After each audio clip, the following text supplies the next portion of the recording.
हाय दोस्तों, आप सभी का स्वागत है। आइए देखिए class 10th Hindi Godhli chapter 4 नाखून क्यों बढ़ते हैं। इनके लेखक है हजारी प्रसाद द्विवेदी। चलते हैं ऑब्जेक्टिव में, देखते हैं। कथा है कि नाखून का इतिहास किस पुस्तक में मिलता है, तो कामसूत्र में। किसमें मिलता है, तो कामसूत्र में। कथा है हजारी प्रसाद द्विवेदी ने डी लिट की उपाधि किस विश्वविद्यालय से प्राप्त की थी, तो लखनऊ बीवी से। लखनऊ बीवी से। आगे कहता है कहानी में चंद्रकार, त्रिकोण, दंतुल, वर्तुलाकार आकृति का संबंध मानव के किस अंग से है, तो नख से। किसे, नख से। कहानी में चंद्रकार, त्रिकोण, दंतुल, वर्तुलाकार आकृति का संबंध मानव के किस अंग से है, तो नख से। कथा अलकतक। अलकतक का अर्थ है आलता। अलकतक का अर्थ है आलता। द्विवेदी जी को साहित्य अकादमी पुरस्कार किस रचना पर मिला, तो आलोक पर्व पर। किसे मिला, आलोक पर्व पर। आलोक पर्व पर। आगे कहता है प्राचीन मानव का प्रमुख अस्त्र था। प्राचीन मानव का प्रमुख अस्त्र था नाखून। कुछ था, नाखून। नाखून का बढ़ना किसका परिमाण है, तो मनुष्य की अंध सहजात वृत्ति का। मनुष्य की अंध सहजात वृत्ति का। मनुष्य की अंध सहजात वृत्ति का। कथा है इनकी सब पुराने अच्छे नहीं होते और सब नए खराब नहीं होते।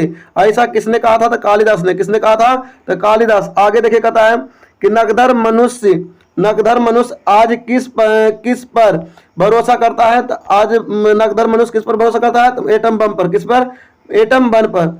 कहता है मनुष्य की मनुष्यता यही है कि वह सबके दुख सुख को सहानुभूति के साथ देखता है। यह तथ्य किसका है, तो गौतम बुद्ध का। किसका है, तो गौतम बुद्ध का। नाखून क्यों बढ़ते हैं के निबंधकार कौन है, तो आचार्य हजारी प्रसाद द्विवेदी। आचार्य हजारी प्रसाद द्विवेदी। आगे कहता है कि आचार्य हजारी प्रसाद द्विवेदी जी का साहित्य की किस विद्या में लेखन नहीं है, तो कहानी इनका लेखन नहीं है। कहता कौन सी रचना हजारी प्रसाद द्विवेदी की नहीं है, तो माटी की मूर्ति। माटी की मूर्ति। आगे कहता है कि द्विवेदी जी ने निर्लज अपराधी किसे कहा है, तो नाखून को। निर्लज अपराधी किसे कहा है, तो नाखून को। आगे कहता है कामसूत्र किसकी रचना है, तो कामसूत्र बतस्यान की रचना है। किनकी रचना है, बतस्यान की रचना है।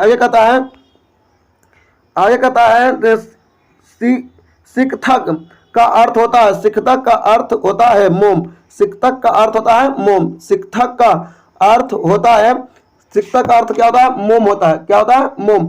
आगे कहता है महाभारत क्या है, पुराण। महाभारत क्या है, पुराण।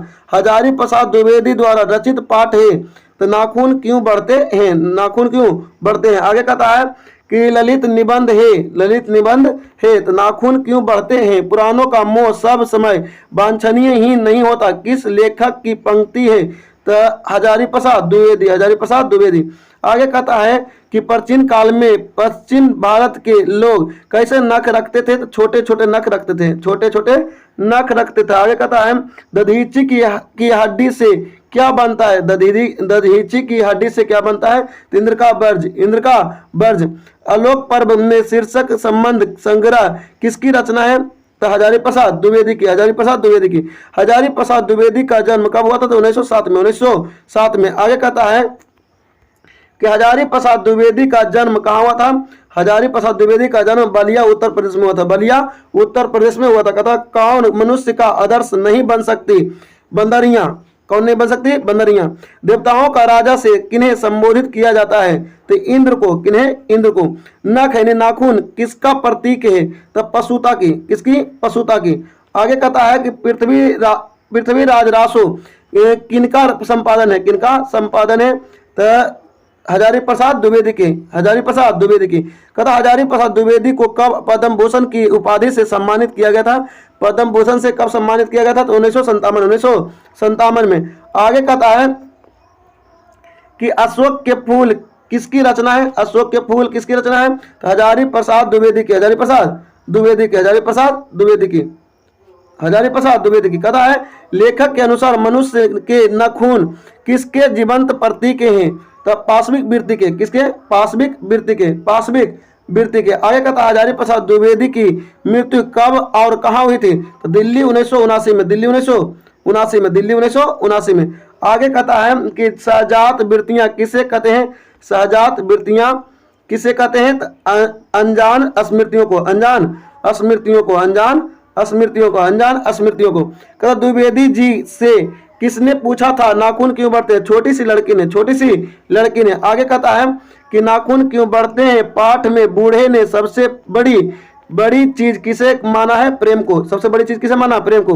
कहता किस देश के लोग बड़े नख पसंद करते थे? तो गौड़ देश के लोग, गौड़ देश के लोग। कहता है पुराने का मोह सब समय वांछनीय नहीं होता। यह पंक्ति किस शीर्षक पाठ की है? तो नाखून क्यों बढ़ते हैं? पुराने का मोह सब समय वांछनीय ही नहीं होता। यह पंक्ति किस शीर्षक पाठ की है? तो नाखून क्यों बढ़ते हैं? कहता अनाम दास का पोथा उपन्यास किस लेखक की कृति है? तो हजारी प्रसाद द्विवेदी की, हजारी प्रसाद द्विवेदी की। अगर वीडियो आपको अच्छा लगता है तो लाइक कीजिए, सब्सक्राइब कीजिए और अपने दोस्तों में शेयर कीजिए। जय हिंद, जय भारत।